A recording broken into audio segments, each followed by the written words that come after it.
Hello, welcome back to the woods and welcome back to a little loadout video for, well, spring summer in the woods, what I am currently rocking in my pack. That's right, it's late spring, early summer here in the woods. And what I thought I'd do is I would do a little loadout video on what I'm currently carrying.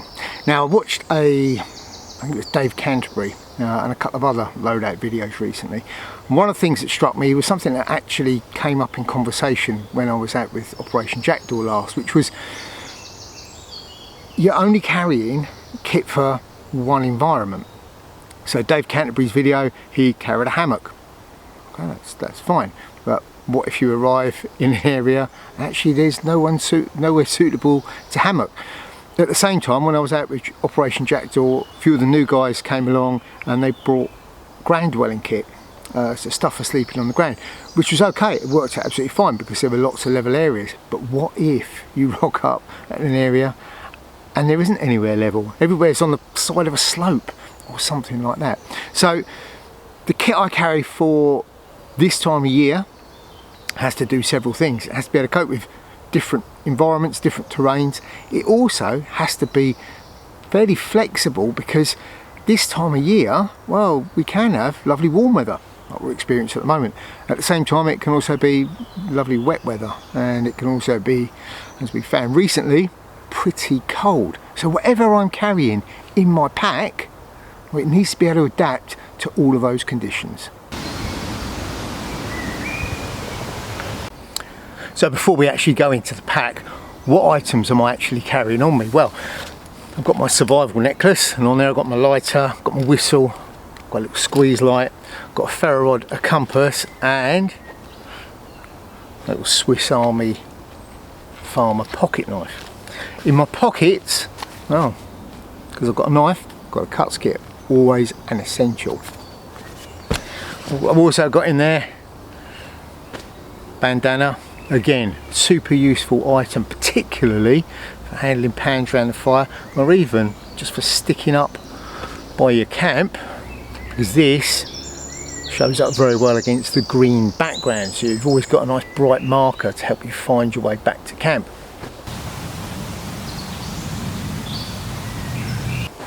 I've also got in my cargo pocket this is my jungle toggle line. Very, very useful piece of kit for many, many reasons. I can use it as my top line to put my tarp over the top of.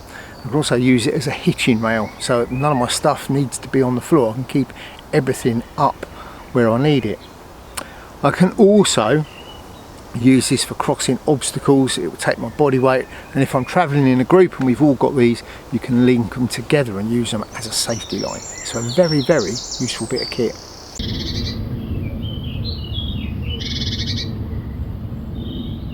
So we'll start off with the actual pack itself. All that is an old British Army PLCE infantry Burgen, and it's the long back version. So it tends to be longer, as the name suggests, slightly narrower. I've customised it in that I've removed the lid pocket. I've also put mesh side pockets on there, so I don't have to put the large side pockets on the side.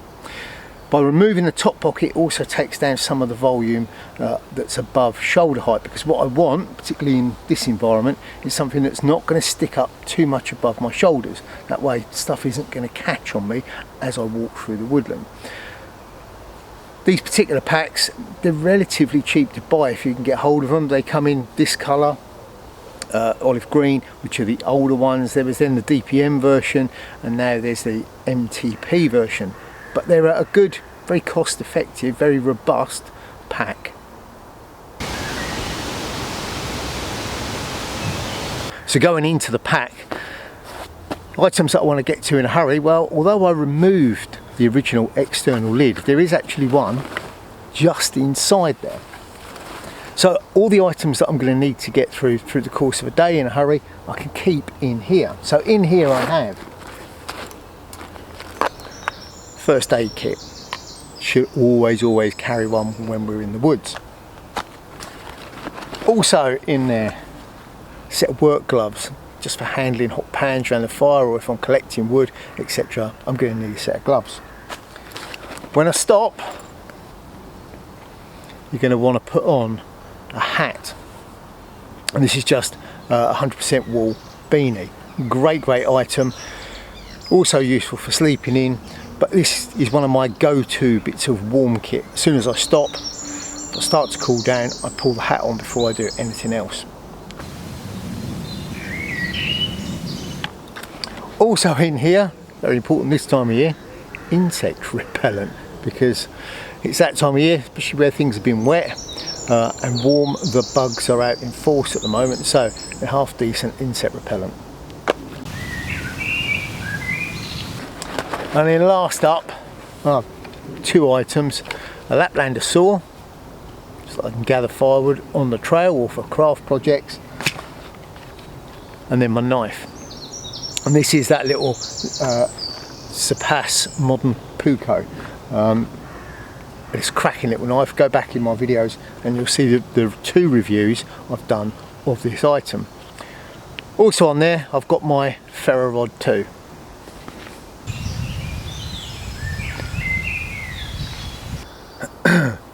Now also on the outside of my pack, there are other items I'm going to want to get through the course of the day. So over on one side, I've got a TBS stainless steel single skinned 1 litre water bottle. I've also got my billy can cup, which serves as my main cook pot. Over on the other side, another 1 litre, this is a Carrymore wide mouth water bottle. A great item, and it has graduations on the side. What I also have over there is one of these, one of the little GSI, I think this is a Tatonka cup actually, but it's that style, stainless steel. You can use it for drinking out of, eating out of, all round a great bit of kit. And these two nest perfectly.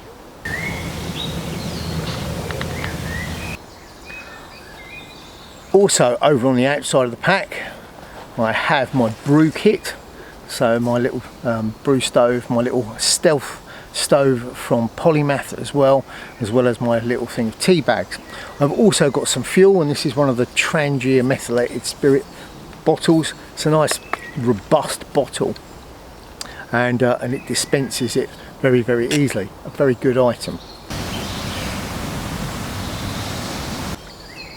Also in there I have this little bag, and in here I have a whole load of items to help me when it comes to setting my basher up. So I've got my jungle toggles, but what I've also got in here are these, and these are screw-in tent pegs, and I carry 6 of these.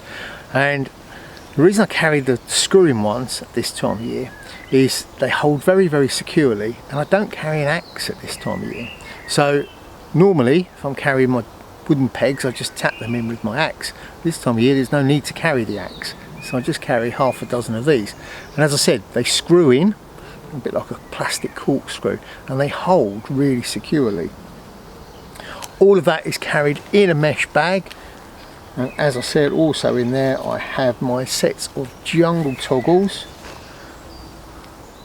which I'm carrying 8 of these 1 metre lines, and these, used with my tarp, make for a really excellent shelter setup. So that's it on the outside, and we've done the top pocket, so now let's delve into the main pack. Well, obviously one of the first things that I'm going to want to be able to get hold of is my tarp. When I arrive in camp, I want to be able to get that tarp up quickly, particularly if the weather's not good. This one is one of the DD 3x3 Superlight models. As you can see, folds down fairly small, but that 3x3 metre coverage is absolutely ideal for living under. Gives you a good workable space. You can cook under if need be if the weather's bad, and it's all round a great item for not a great deal of weight.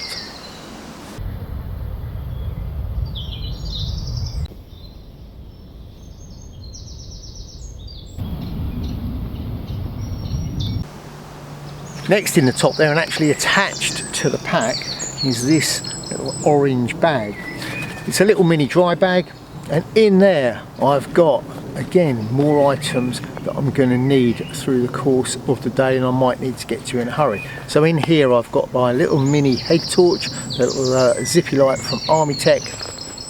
I've also got a small little wash kit in there, my lighter. I've also got backup matches, all held in there, and I don't have to go into any pockets to say. I can just open the rucksack up, those items are in there. So if I arrive somewhere and it's dark and I want to grab to my head torch, I can get to that really, really easily.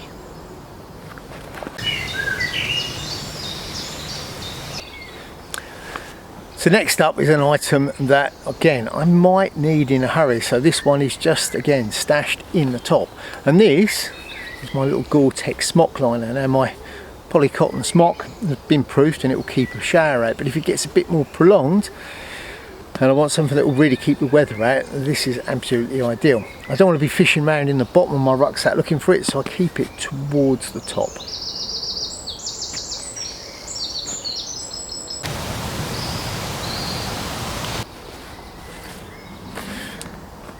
Next up in the top there is this item, and this is my water filtration and water procurement pack. And what I've got here is one of my parachute nylon water filtration bags, fast drying, filters the sediment out before it goes into the actual filter system itself. That way I'm prolonging the life of the filter system. So that's one of these, the little wacky water filtration straws. This one comes with a complete system. So this is I think it's a 3 litre water storage bag that you scoop your water up in, or you pour your water in via your millbank bag into here. You then link this onto your straw, and it gives you water that gravity feeds through the filter. So I can, in the evening, go down, collect my water into the bag, come back, hang it up in camp. It comes with a web strap, and then I just click this onto the end of the straw, and I've got running clean water for all my drinking needs. Good bit of kit, and they don't weigh a great deal.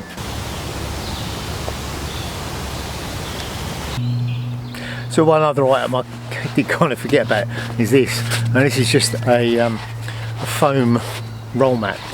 Its main job is, if I'm sleeping on the ground, this helps to A, insulate me, but also it helps to protect my bivy bag from puncturing.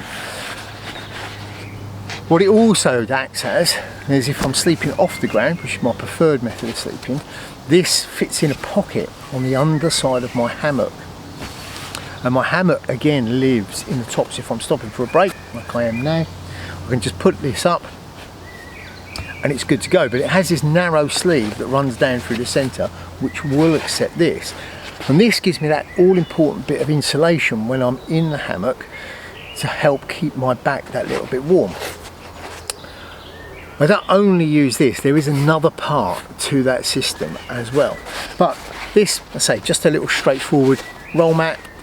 It's been cut down, so it's a slightly more manageable size, cheap as chips, and well, they work.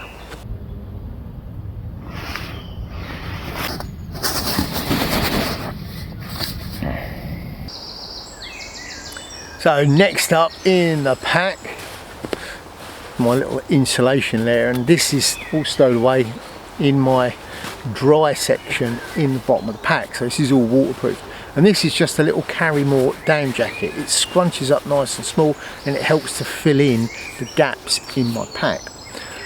It's not overly warm, but it's very good at creating a little microclimate. It's windproof, the down lofts up, and it just helps to keep the chill off on those summer evenings.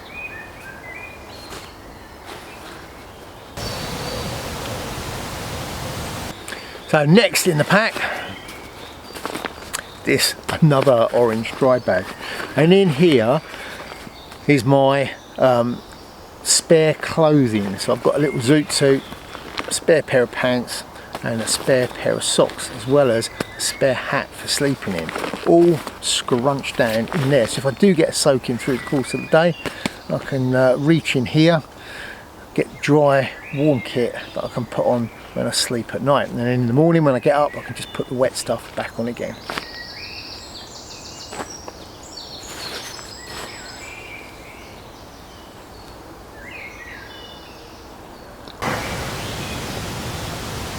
So next up, in here, and we're nearly there, there's the last couple of items. This is a US Army Poncho liner, and it's one that I converted years ago, so I've put a zip in the centre of it so it can be worn as a poncho. It's got various zips and draw cords on it, and it works a bit like the Helicon Tech Swagman, except I've had this for a lot longer than that's been around. So this also works with the hammock and the roll mat to create a nice snug pod. If I'm sleeping on the ground, or if it's really warm, I can use this bivy bag and a mat, and that's it, that's all you need. It can be zipped up, as I said, like a sleeping bag, and it can also add extra warmth to my main sleep system as well.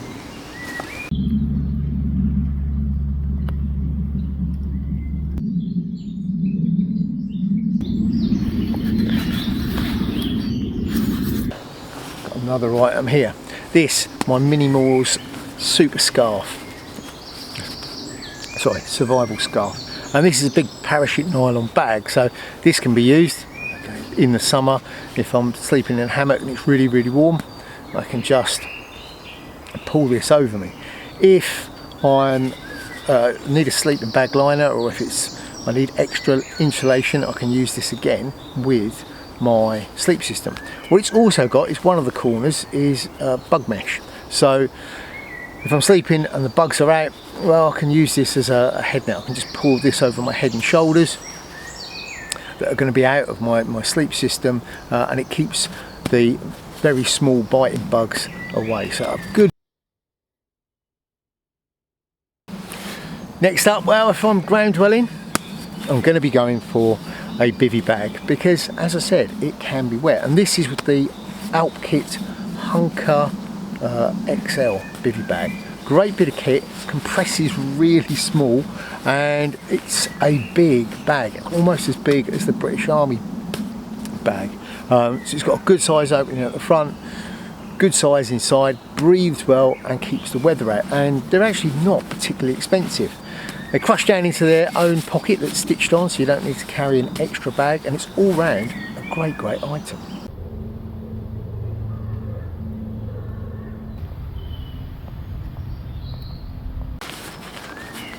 Now, that goes with that, because the bivy bag means I'm sleeping on the ground, is one of these, and this is an Alpkit Cloud Base, and this is an inflatable mat, and you just blow into it, it inflates.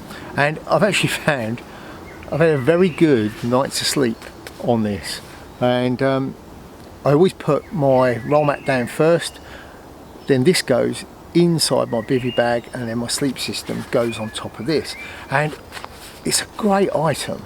It doesn't weigh a great deal, and it's been, because I'm careful with it, it's been, yeah, pretty good. I've had this about 4 years, and it's done a lot of nights out in the field. It is a great little item, but again, they don't cost a massive amount of money.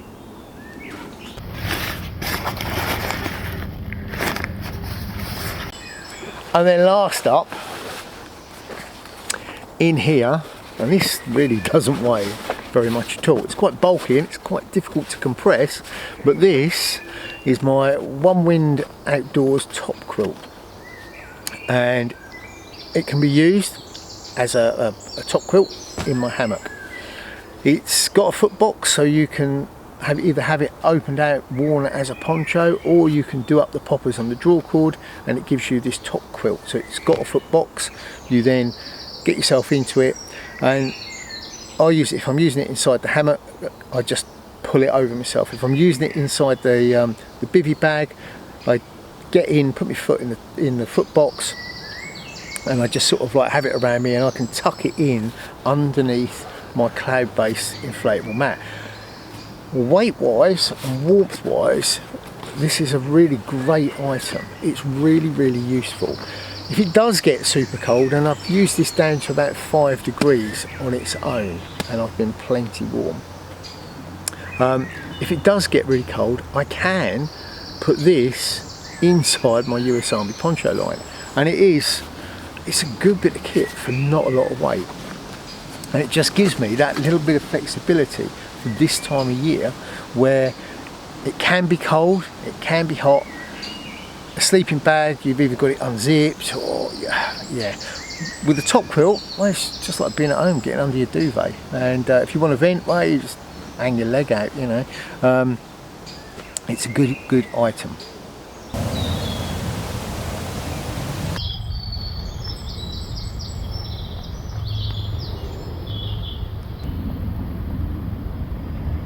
And then that is it in the pack. The only other item is the waterproof liner that sits inside the pack to keep all of the stuff that needs to stay dry nice and dry. Again, that's an army surplus item. They don't cost a great deal of money, and actually they do work very well. And with these older rucksacks, although they're made of Cordura, which is waterproof, well, this one was made I think 1985, so the waterproofing is a little lacking at times. So having a waterproof liner in there is absolutely essential. So what I haven't included in there is my food bag. My food stuff that I carry doesn't tend to weigh a lot because I use a lot of dehydrated stuff. So I tend to use things like super noodles, those types of things that don't weigh a great deal and I can add water to. The whole pack, minus water and food, comes in at 22.5 pounds ish. So it doesn't weigh a great deal. Yes, it could be lighter, and I will be doing a loadout video using even less kit that is a lot lighter, which will get you by for an overnight. But this, as a general loadout for this time of year where you're trying to deal with potentially wet weather, potentially warm weather, potentially cooler weather, and a variety of different terrains, this little setup has served me very, very well. If I'm on a job, I take this with me, and it doesn't really matter what I find at the other end because I know what's in that bag will cope with all of it. So there you go, that is the kit that I am currently rocking in the woods at this time of year. You guys have probably got a different setup. There might be some ideas in there that you can use. Similarly, you might have some ideas that I could use, so put comments in the comment box down below. Let me know what you are carrying at the moment. If you enjoyed this video, then remember, hit that thumbs up button, and if you haven't already, please like and subscribe to the channel. Down below in the links box you will find a link to my social media, so Instagram, Facebook, all of those good things. There's also a link down there to my Etsy shop. Over there you will find all manner of things. There's some haversacks over there, there are my survival necklaces, there are my new jewel pouches which are going to be going up in the next couple of days, which are a great item, and I think they're going to be very, very popular. As well as my Greencraft patches, which you will have seen on my smocks, etc. Get yourself one of those, show your support for the channel. You'll also probably notice I am rocking a Greencraft t-shirt. Let me know, do you think these are a good idea? I don't know, you tell me. Anyway, I think that's everything. I've been Neil, and until next time, stay safe in the woods.